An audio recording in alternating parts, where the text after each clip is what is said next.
Welcome to my channel AKSC. We learn, we grow. Please subscribe to my channel and click the bell icon to get future notification. Don't forget to hit the like button.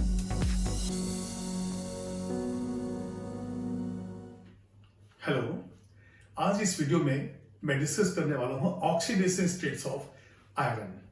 अभी देखिए iron जो है वो 8th P group में है और IUPAC system के अनुसार 8th ग्रुप में है। और ये वेरिएबल ऑक्सीडेशन स्टेट क्यों देता है? क्योंकि ये ट्रांजिशन एलिमेंट है। तो पहले हम देखेंगे इलेक्ट्रॉनिक कॉन्फ़िगरेशन क्या है आयरन का और इसके कौन कौन से ऑक्सीडेशन स्टेट्स हैं। जिस टेबल को मैंने ड्रॉ किया था उसके अंदर आपने देखा होगा कि 2, 3, 4 इस तरह से जो भी वैल्यूज है हर एलिमेंट्स के मैंने अलग अलग दिए हैं। और यहाँ पे आयरन का जो ऑक्सीडेशन स्टेट है वो हम डिफरेंट कंपाउंड्स के अंदर चेक करेंगे कि क्या क्या है। जो 3D सीरीज के अंदर जो हाईएस्ट ऑक्सीडेशन स्टेट है वो था +7 Mn का। अब हम इस डिस्कशन में देखेंगे आयरन के कौन कौन से ऑक्सीडेशन स्टेट्स हैं। इसमें जो है मैंने कुछ कंपाउंड्स यहां लिखे हैं, इसमें एक दो और मैं ऐड कर देता हूं। और ये जो है इंपॉर्टेंट कंपाउंड है,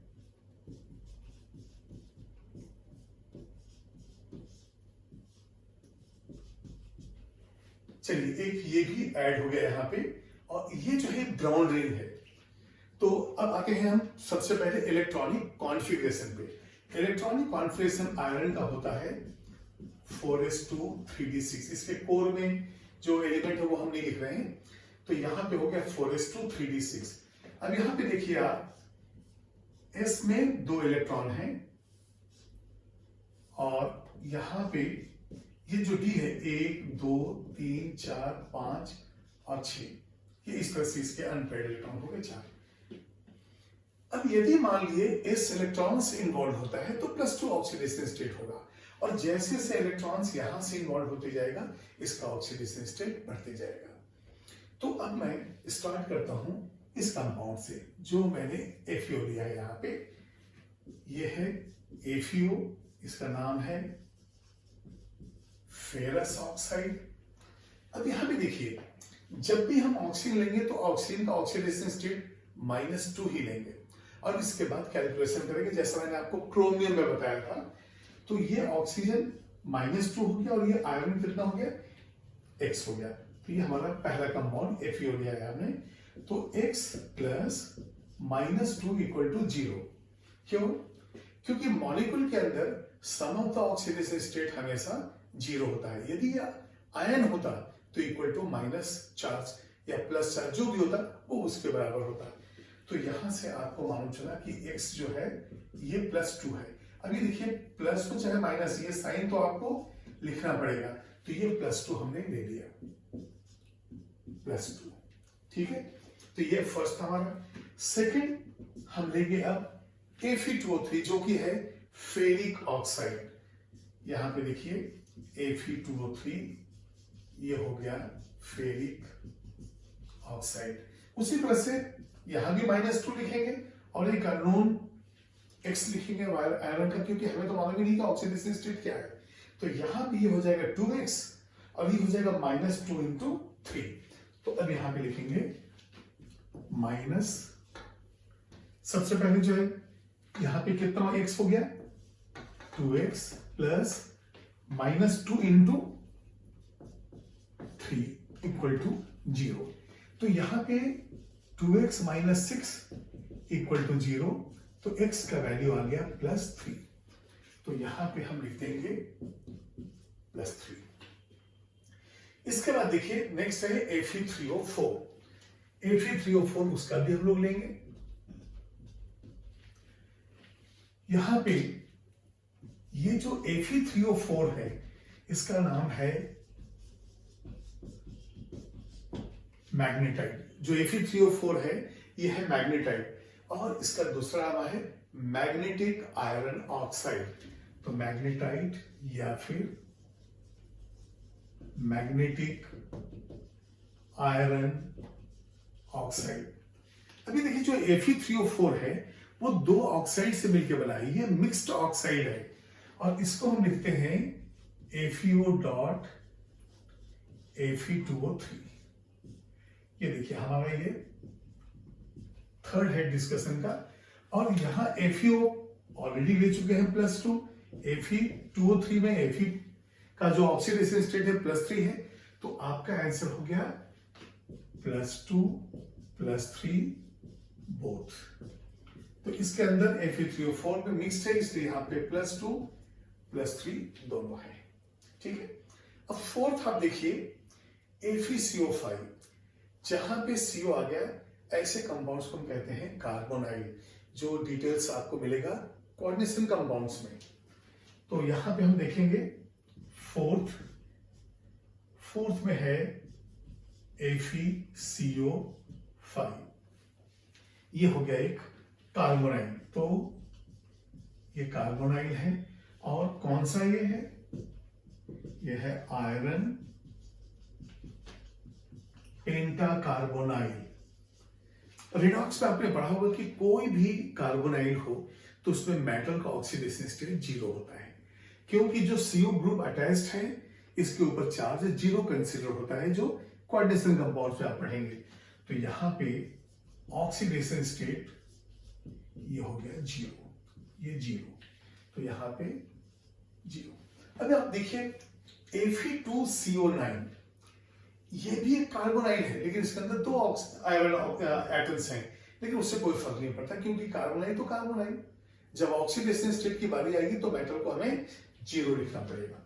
तो यहाँ पे फिफ्थ वन ये Fe2CO9 है, ये भी कार्बोनाइल है, इसलिए ऑक्सीडेशन स्टेट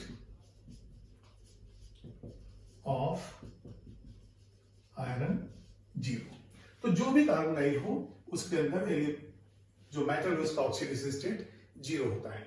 अब ये देखिए FeCO4 2- है, इसका मतलब FeCO5 से एक CO जा चुका है, इसलिए इसके ऊपर चार्ज हो गया -2। वो CO अपने 2 इलेक्ट्रॉन छोड़कर गया है। तो नेक्स्ट हम लिखेंगे 6th वन है FeCO4 2-। ठीक है, अब यहां पे देखिए जैसे मैंने आपको बताया कि कार्बोनाइल में CO के ऊपर का चार्ज होता है 0, और आयरन के ऊपर हमने ले लिया X। तो अब कैलकुलेशन क्या होगा? X प्लस ये हो गया 0 × 4, और जैसा कि मैंने आपको कहा आयरन के ऊपर जो है जो चार्ज है वही इक्वल टू होगा सम ऑफ द ऑक्सीडेशन स्टेट। तो ये -2 हमने ले लिया, तो X = हो गया -2। अभी देखिए आयरन मेटल है, फिर भी इसका ऑक्सीडेशन स्टेट -2 हो गया। क्यों?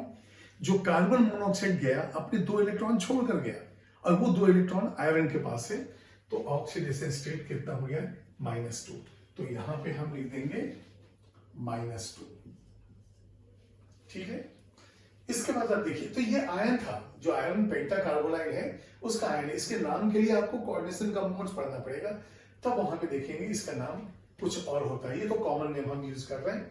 अब नेक्स्ट है हमारे पास K4FeCN6। ये है K4FeCN6, कॉमन नेम इसका पोटेशियम फेरोसाइनाइड। ये जो पोटेशियम फेरोसाइनाइड है ये आयरन का कॉम्प्लेक्स है। इसके अंदर पोटेशियम, जैसा आपको मालूम है कि हमेशा जो है इसका +1 ही होगा, और CN के ऊपर -1 होता है। आप याद कीजिए HCN, KCN, NaCN, ये पॉजिटिव आयन इधर थे, तो CN के ऊपर चार्ज -1 था। इसका मतलब ये हो गया कि ये तो +1 हो जाएगा, ये -1 आयरन का अभी भी हमें मालूम नहीं है, जिसको निकालना है हमें। तो यहां पे देखते हैं हम +1 × 4 पोटेशियम प्लस एक आयरन का ऑक्सीडेशन स्टेट X, और ये -1 × 6, लेकिन इक्वल टू 0। तो यहां पे 4 + X -6 = 0, तो X का वैल्यू आ गया आपका +2। तो पोटेशियम फेरोसाइनाइड जो है यहां पे आ गया +2। ठीक है, ये बिल्कुल क्लियर है। इसके बाद नेक्स्ट है K3FeCN6, जिसको कहेंगे हम पोटेशियम फेरिसाइनाइड। तो इसको भी लेंगे हम। तो ये जो है K3 FeCN6। अभी देखिए आप ऐसे स्क्वायर ब्रैकेट भी लगा सकते हैं और सिंपली K3 FeCN6 ऐसा भी लिख सकते हैं जैसे मैंने पहले लिखा है। ये स्क्वायर ब्रैकेट का क्या इंपॉर्टेंस है वो नेक्स्ट चैप्टर में आपको मालूम चलेगा। ये कोऑर्डिनेशन स्फीयर कहलाता है। अब यहाँ पे देखिए पोटेशियम पहले की तरह +1 होगा, Cn के ऊपर -1, और आयरन का हम ले लेते हैं ऑक्सीडेशन स्टेट X। तो अब क्या होगा, +1 इंटू पोटेशियम का नंबर कितना है 3 है, plus X plus -1 into 6 equal to 0। तो यहां पे X, अब ये देखिए -3 equal to 0, X is equal to +3। तो ये जो पोटेशियम फेरिसाइनाइड है इसके अंदर ऑक्सीडेशन स्टेट आयरन का हो गया +3। Please note down this one. Yes, अब आप लीजिए कंपाउंड Na2FeCN5NO और इसका नाम है सोडियम नाइट्रोप्रोसाइड। देखिए ये एक रिएजेंट है जो सल्फाइड आयन को डिटेक्ट करने में यूज होता है। इस पर क्वेश्चन आता है कि sodium nitroprusside is used to detect sulphide ion. What is the change in the oxidation state of iron. तो हम देखेंगे कि जब ये कंपाउंड है इसमें भी +2 है और जो प्रोडक्ट बनेगा उसमें भी +2 है, इसलिए change in oxidation state is 0। तो वही क्वेश्चन को कवर करना है, तो हम ये लिखेंगे यहाँ पे। अभी देखिए सोडियम तो +1 हो गया, Cn -1, और यहाँ पे टोटल NO के ऊपर +1 चार्ज होता है। क्यों, ये हम देखेंगे नेक्स्ट चैप्टर में। अभी फिलहाल याद कीजिए NO के ऊपर प्लस चार्ज है। तो अब क्या हो जाएगा कैलकुलेशन, +1 इंटू 2, ये हो गया सोडियम के लिए। ये आयरन के लिए हम लेंगे +X, -1 इंटू 5, इसके बाद +1 इक्वल टू 0। तो ये देखिए 2 + X - 5 +1 इस तरह से 0 हो जाता है। तो ये जो है X इज इक्वल टू आ गया +2। ये देखिए 2 and 1 3, तो -2 ट्रांसफर किए, तो ये जो है आपका जो है +2 आ जाता है। अब इसके बाद हम एक और कंपाउंड जो प्रोडक्ट बनता है, अभी देखिए प्रोडक्ट बनता कैसे है, तो वो क्वेश्चन भी मैं लिख के बताऊंगा। पहले हम लिखेंगे उस कंपाउंड को जिसका कैलकुलेशन हमें करना है, Na4FeCN5, और ये होता है NOS यहाँ पे। और यहाँ पे देखिए ये सोडियम जो है ये +1 है, आयरन फिर X है, ये -1 है। और जैसा आपको मालूम है कि NO के ऊपर हमने लिया है +1 और ये जो सल्फाइड होगा उसके ऊपर -2, तो टोटल चार्ज NOS के ऊपर कितना आ जाएगा, -1। तो मैं यहाँ पे लिख रहा हूं -1। फिर से देखिए NO इसके जैसा +1 हो गया और उसमें सल्फाइड का S -2 आ गया, तो दोनों चार्ज मिलाकर हो गया NOS -1। अब यहाँ पे क्या होगा, +1 इंटू 4 प्लस आयरन का X प्लस -1 इंटू 5 प्लस -1 और इक्वल टू 0, क्योंकि ये मॉलिक्यूल है। तो ये देखिए 4 + X - 5 - 1 इक्वल टू 0, तो X -2 इक्वल टू 0, तो X का वैल्यू आ गया +2। मतलब यहां पे भी जो है वही है जो यहां पे है। अब इस पे जो क्वेश्चन है वो मैं लिख देता हूं। तो क्वेश्चन ऐसा है कि सोडियम नाइट्रोप्रोसाइड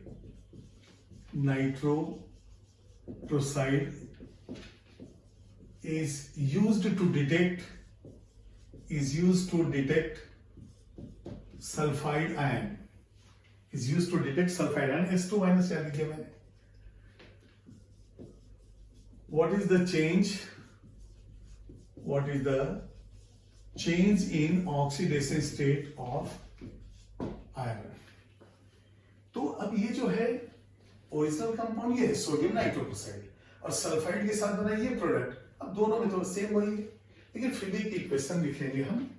इक्वेशन है Na2FeCN5NO और यहां पे रिएक्शन हो रहा है सल्फाइड, और ये सल्फाइड Na2S है, यदि सल्फाइड दूसरा भी हो तो कोई फर्क नहीं पड़ता है, क्योंकि क्वालिटेटिव एनालिसिस में हम इसको सोडियम के फॉर्म में कन्वर्ट कर देते हैं।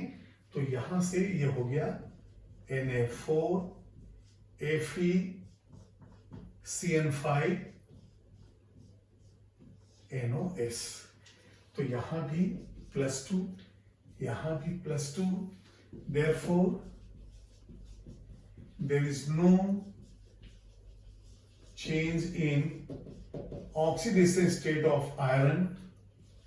या फिर कई बार रहता है कि चेंज जो है 0 है, 1 है, 2 है, 3 है, तो चेंज इज इक्वल टू 0। तो ये जो है सोडियम नाइट्रोक्लोराइड। अब इसका नाम क्या है मैंने आपको बताया नहीं, इसका नाम है सोडियम थायो। इस सल्फर की वजह से, ये जो सल्फर इसकी वजह से ये थायो वर्ड आ गया, सोडियम थायो नाइट्रोक्लोराइड।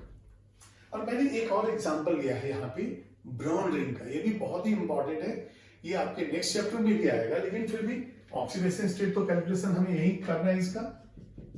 तो ये देखिए आप FeH2O5NoSO4, और ये जो है हमारा ब्राउन रिंग है, ब्राउन कलर का होता है, इसलिए ब्राउन रिंग, जो कि नाइट्रेट आयन के आइडेंटिफिकेशन में काम आता है कि गिवन साल्ट में नाइट्रेट टेस्ट है कि नहीं, तो उसके लिए एक रिंग टेस्ट करते हैं, ब्राउन रिंग टेस्ट, उसमें ये कॉम्प्लेक्स बनता है। अब यहां पे देखिए आयरन के ऊपर हमने लिया X, वाटर के ऊपर है 0, न्यूट्रल। ये पढ़ेंगे आप, वाटर के ऊपर चार्ज 0 है, और ये NO पहले के जैसा +1 है, और सल्फेट के ऊपर -2 चार्ज होता है। अब यदि मान लीजिए इस सल्फेट को मैं यहां से हटा दूं, तो अब आपके पास जो कॉम्प्लेक्स आयन है वो इस तरह से है, ये -2 है, तो इसके ऊपर क्या आ जाएगा, +2 आ जाएगा।